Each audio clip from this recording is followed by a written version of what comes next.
interior de un armario, oscuro y adornado con jirones de telarañas que colgaban del techo. El niño gordo, llamado Edward, había dejado de contar y Louis creyó escuchar que subía por la escalera que rechinaba bajo su peso. Sin pensarlo se ocultó en el armario, en su interior sentía miedo pero no sabía por qué. Una sombra caminó pesadamente hasta la puerta del armario. Louis se sentó en una pequeña repisa antes usada para guardar ropa esperando que no cediera bajo su peso y recogió los pies para que Edward no los viera si se agachaba a mirar por debajo de la puerta. 1, 2, 3 por ti, Louis, dijo Edward en tono jocoso. Louis fingió no estar allí. Una protesta se escuchó desde el piso de abajo. Gordo tramposo, paraste de contar antes de llegar a 100. Chilló uno de sus amigos.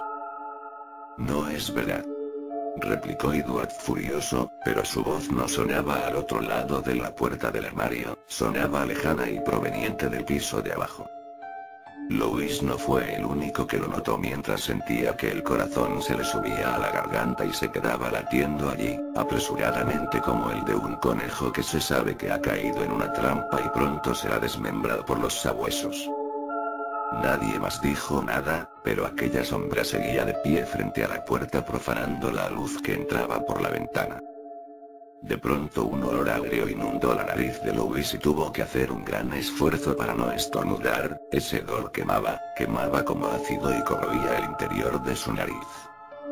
Era mucho peor de lo que había descrito el niño que ya no jugaba con ellos y Neil como vinagre dijo. Pero este hedor era peor, como vinagre sí, pero vinagre flotando alrededor de cosas muertas descomponiéndose lentamente en un pantano húmedo y recóndito lleno de gusanos aflorando entre la carne de animales muertos. Lo que vio a continuación le hizo querer llorar y gritar, pero sabía que no podía hacerlo si quería vivir. Con la lentitud de un escarabajo, largas garras amarillas comenzaron a asomar por debajo de la puerta. Había manchas oscuras en esas garras y Louis, en su terror, adivinó que era sangre seca. Seguidamente tras las garras retorcidas apareció una mano, muy peluda, de color marrón con manchas oscuras en toda la epidermis arrugada. Parecía la mano de alguien que había sufrido graves quemaduras en todo el cuerpo. Reseca y arrugada tanteaba frenéticamente todo el suelo del armario en busca de un pie al que aferrarse.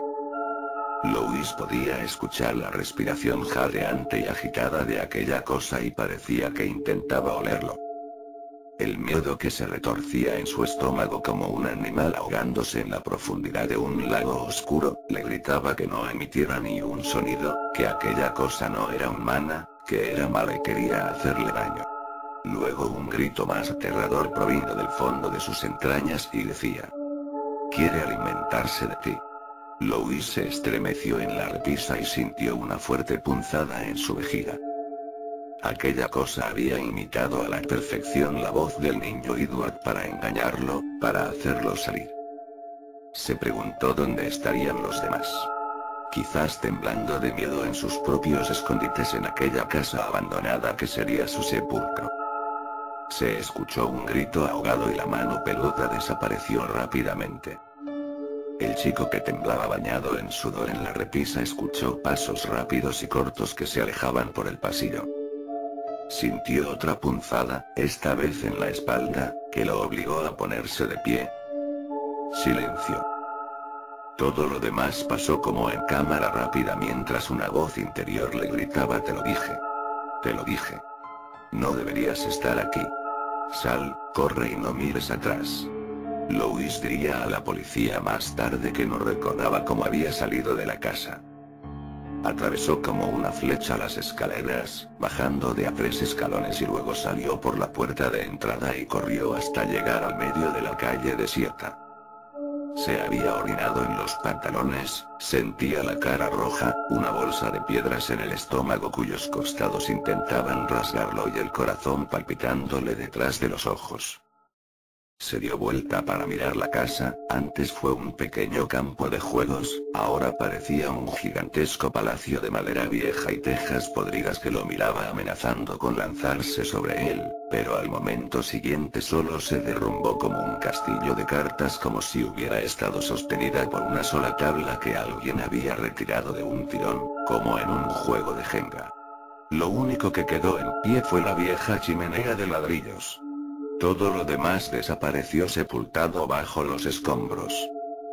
Ninguno de los otros chicos salió. Louis sintió que flotaba, al instante siguiente se desvaneció. Despertó en un hospital con una venda en la cabeza y con el relato de lo sucedido. Los adultos asumieron que aquella mano que vio Louis arrastrarse buscando a tientas sus pies, pertenecía a algún vagabundo que vivía oculto entre las paredes de la vieja casa. Y que la casa se había derrumbado porque sus cimientos eran muy viejos, sepultando a los niños en la oscuridad. Un trágico accidente lo llamaron los diarios. Louis no recuerda que alguien haya mencionado el hecho de que ningún cuerpo fue encontrado. Se habían desvanecido. Michael, Edward, todos habían sido tragados por la oscuridad de la casa, incluso aquella cosa de la mano podrida. 20 años más tarde, sentado en el pórtico de su nueva casa a casi 1000 kilómetros de su ciudad natal y de aquellos recuerdos, Louis pensaría que esa casa era una especie de puerta. Una puerta hacia el otro lado del mundo de las tinieblas donde siempre está oscuro y se arrastran cosas con garras por el piso. A veces pensaba en todo lo que pasó, una medida de whisky acababa con eso. El teléfono sonó y Louis dio un respingo. Una voz amable pero mortificante, seguramente acostumbrada a pasar mensajes por el estilo, le comunicó que su madre había muerto. No lo sorprendió. Incluso se aliviaba de que Margaret Green al fin se hubiera liberado de los dolores que trae el cáncer de esófago. Colgó el teléfono y escuchó cómo la puerta rechinaba al abrirse. Se dio la vuelta y vio entrar, desde la oscura noche que caía sobre la ciudad, el suspiro de la brisa veraniega. La cerró despacio, como esperando que algo sucediera, pero no ocurrió nada. Se recostó en la puerta con los ojos cerrados y un profundo dolor de cabeza. De pronto algo le molestaba en la nariz, una especie de olor y olor a podredumbre agria. Olor a una sopa hirviente de cadáveres rancios. Una voz dijo dentro de su cabeza: «Te he esperado por mucho tiempo, Louis, es hora de irse». Abrió los ojos rápidamente, y por la esquina de la pared frente a él, vio asomarse despacio, como seduciendo al abismo, una mano peluda y de largas garras amarillas.